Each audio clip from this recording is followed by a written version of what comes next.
In closing, let me note Jack Kemp's observation at that 1983 conference when he pointed out that any new system of formally maintained exchange rates among the world's currencies would need to choose a common reference point, an anchor. It could be a national currency like the US dollar. It could be a commodity like gold.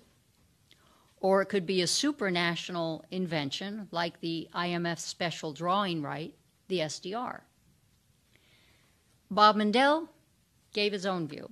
He said, choosing a dollar standard would be like imposing English as a world language. Choosing the SDR, he said, would be like trying to impose Esperanto on the world trading community. Mundell said that a gold standard would be closer to the mark, in his words, given the significant gold holdings of central banks. Quoting Mundell, if all countries agreed to convert their currencies into gold at an agreed price, gold could serve in lieu of the SDR, and the international gold standard would provide the world economy with a common currency, unquote.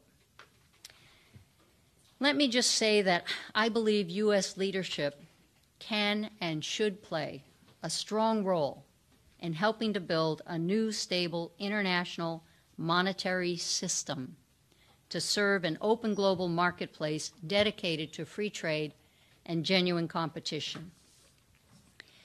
And if the next Bretton Woods conference takes place at Mar-a-Lago, great. Let's hope it's not too far in the future. Over 60, almost 63,000 XRP taking off yet again. Congratulations to all of you who held XRP when I said don't sell it as it was plunging, and who added to your positions. I added to mine. Look, people, I got you covered like you have no idea. We're never going to lose. We're never going to lose. It's impossible. It's impossible for us to lose. And I love using XRP to solve a real problem for real customers, working with regulators. Increasingly, I think people recognize that Bitcoin may end up being kind of the Napster of digital assets. What I mean by that is, Napster was incredibly cool. It showed you, here's what digitized music can do. Here's why that's interesting. But Napster also was trying to circumvent laws and circumvent trademarks and royalties and what have you. In some ways, Bitcoin's engagement and the goal to avoid regulation, the goal to have anonymous transactions, that's orthogonal with what Ripple's doing. Our view is that in the same way Napster graduated into the Spotifys and Pandoras and iTunes, the second and third generations of blockchain companies may end up being those that reap the rewards of solving these problems for customers.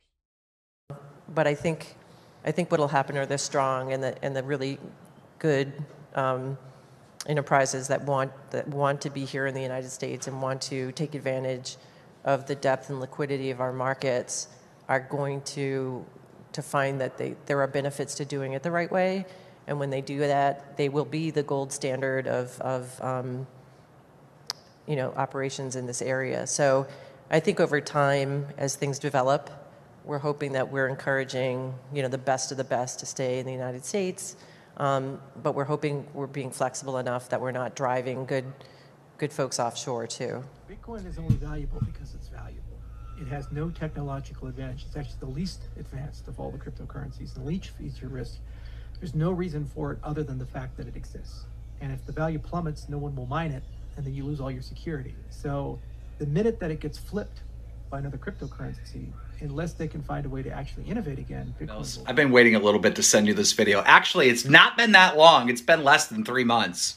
On January 17th, I bought 1 million XRP for $276,000. And you responded by saying, wow, you're such a scrub, a reprehensible influencer. You're going to directly cause some of your followers to have significant financial losses. I hope nobody commits suicide when XRP goes to 1 penny and they bought in when they saw how much you put in. Now listen, Brad, I'm just an influencer. I'm just a YouTuber. But you, sir, seem to be a very credible investor. I mean, look at this. You're even followed by him? Wow, you have credibility.